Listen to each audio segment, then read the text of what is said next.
Hey everyone, today we are diving into a story that it's truly wild. It's a real-life digital thriller about how one tiny mistake, a single missing parameter, started a one-year countdown to disaster for a massive pension fund. I mean, seriously, how does that even happen? It sounds like the plot of a movie, right? How can an amount of money that huge just evaporate? It seems like it should be impossible, but as you're about to see, it almost wasn't. Just let that number sink in for a second. $135 billion. It's an amount of money that's almost impossible to really wrap your head around. But this wasn't just some number in a spreadsheet. Oh no, it was much, much more important than that. Because that money, that was the retirement savings for more than 600,000 people in Australia. We're talking about real folks with families whose entire financial security was suddenly hanging by a thread, about to be completely wiped out. Okay, so picture this. It's May 1st, 2024.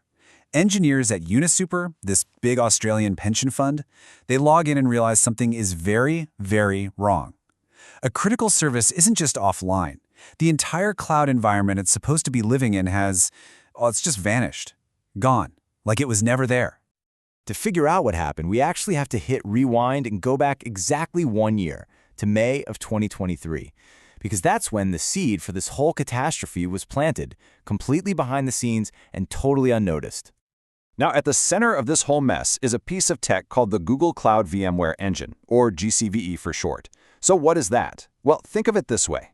Imagine you're a chef. Instead of renting an empty space and building a whole new kitchen from scratch, GCVE lets you rent a fully equipped professional kitchen inside a bigger building that already has all the specific ovens and tools you're used to.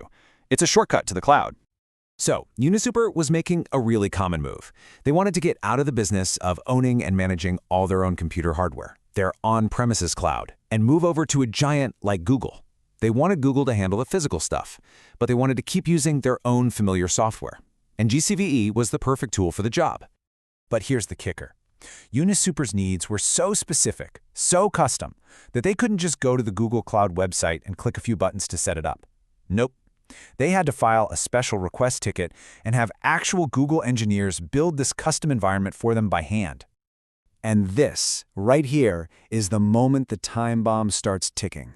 A Google engineer gets the request, fires up an internal tool, one that you and I can't use, and sets up UniSuper's private cloud. And from the outside, everything looks great. Let's just zoom in on that one moment. One engineer, using a special tool, types in a command. They specify the account, the location, all the hardware, but they leave one small parameter blank. One tiny detail in a sea of complex code. And just like that, the system spins up perfectly. As far as UniSuper is concerned, the job is done, a huge success. And for 1 full year, it ran without a single hiccup, all while hiding this secret self-destruct timer deep inside its own configuration. All right, so flash forward to May 2024. The cloud is gone. You can imagine the panic. Engineers from both companies are scrambling. Was it a malicious attack? A rogue employee? What in the world could make an entire cloud disappear? The first thing they check are the audit logs, the digital footprints of every single action. And they find nothing, absolutely nothing. No one at UniSuper had clicked delete. No human being had issued the command. This was not supposed to be possible. So that's the multi-billion-dollar question, isn't it? If a person didn't do it, what did?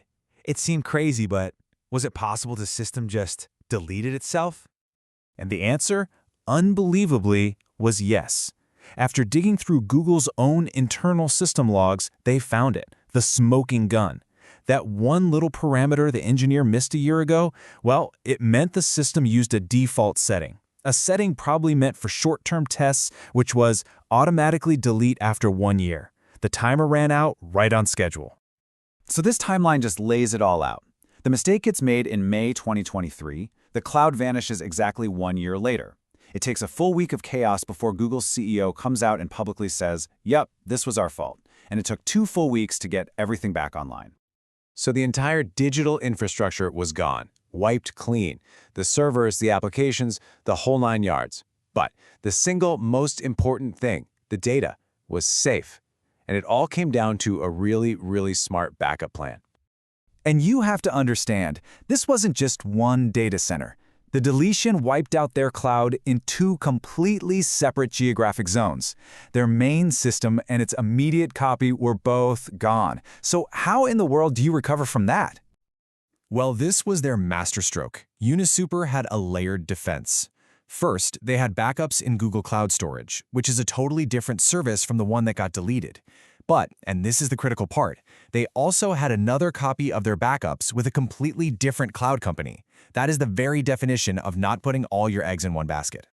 This whole story is just such a powerful, if maybe a little terrifying lesson. It shows how even the biggest tech companies in the world can have these unbelievable failures. But it also gives all of us a really clear, practical thing we can do. What saved the day here wasn't just luck. It was a perfect example of something called the 3-2-1 backup rule. It's super simple. Keep at least 3 copies of your important data. Store them on at least 2 different kinds of devices or services. And, most importantly, keep one of those copies completely separate, off-site, either in another building or, like Unisuper did, with another company altogether. At the end of the day, a good backup strategy is exactly like having insurance. You know, it feels like a total waste of money, right up until the moment your house is on fire.